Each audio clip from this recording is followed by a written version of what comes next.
குமாசில அடுத்த எபிசோட்ல எதை பத்தி பார்க்க போறோம்னா, விஜயா டாக்டர் போட்டதுக்கோசம் எவ்வளவோ பொய் சொல்றாங்க. அது பண்ணாத விஷயத்த எல்லாம் பண்ண மாதிரி நடிச்சு வீடியோ எடுத்து வச்சுக்கிறாங்க. வீடியோ எடுத்து ஒரு பென்ட்ரைவ்ல போட்டு அந்த மேடத்தை பார்க்கறதுக்கு அவங்க ஆஃபீஸ் போயிட்டு அந்த பென்ட்ரைவ் கொடுக்குறாங்க. மேடம், உங்களுக்கோசம் நான் நிறைய சமூக சேவை பண்ணி இது எல்லாமே காப்பி பண்ணி உங்களுக்கு எடுத்துகிட்டு வந்து கொடுத்துருக்கேன்.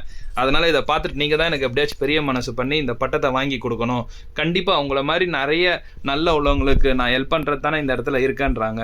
சரி, ஓகே, நாளைக்கு நான் அப்பாயின்மெண்ட் வாங்கி தரேன், வந்து நீங்கள் சாரை பாருங்கள், வரும்போது தனியாக வராதிங்க, உங்கள் ஃபேமிலி மெம்பர்ஸ் எல்லாமே கூட்டுட்டு வாங்க அப்படின்னு சொல்கிறாங்க. சரிங்க மேடம் சொல்லிவிட்டு நாளைக்கு விஜய் அதே மாதிரி எல்லாரையும் ரெடி பண்ணி நல்ல நல்ல சாரி மீனாக்கெலாம் எடுத்து கொடுத்து கட்டி கூட்டிட்டு போகிறாங்க. மேடத்துக்கு ஃபோன் பண்ணி, மேடம் ஆஃபீஸ் வெளியில் நாங்கள் வந்துட்டோம், அங்கே தான் வெயிட் பண்ணிக்கிட்டு இருக்கோம் அப்படின்றாங்க.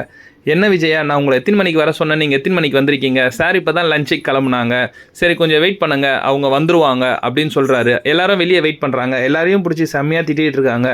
நான் எப்போ கிளம்ப சொன்னேன் பாருங்கள், உங்களால் சார் ஒருத்தர் கிளம்பிட்டாரு அப்படின்னு சொல்லி திட்டிகிட்டு இருக்காரு. அந்த சமயம் பார்த்து அந்த டாக்டர் பட்டம் கொடுக்குறத ரெக்கமெண்ட் பண்ணுற பெரிய சார் ஒருத்தர் பார்க்குறாரு. இவங்க திட்டிகிட்டு இருக்கிறத வாட்ச் பண்ணிகிட்டே உள்ளே போகிறாரு. உள்ளே போனதுக்கப்புறம் மேடம் ஃபோன் பண்ணி, விஜயா சார் வந்துட்டாங்க உள்ளே வாங்கன்னு சொல்கிறாங்க. உள்ளே வரும்போது, சார் நான் சொல்லியிருந்தேன்ல எல்லாம் நல்ல உள்ளம் கொண்ட ஒரு மனிதர்னு, அது இந்த விஜயா தான் சார் அப்படின்றாங்க. இவங்களா, என்ன சொல்கிறீங்க? இப்போ தான் இவங்க எல்லாரையும் வெளியில் திட்டிகிட்டு இருந்தாங்க, நீங்கள் என்ன நல்ல உள்ளம் படைச்சவங்கன்னு சொல்கிறீங்களே அப்படின்னு சொல்லி அந்த இடத்துல அவரை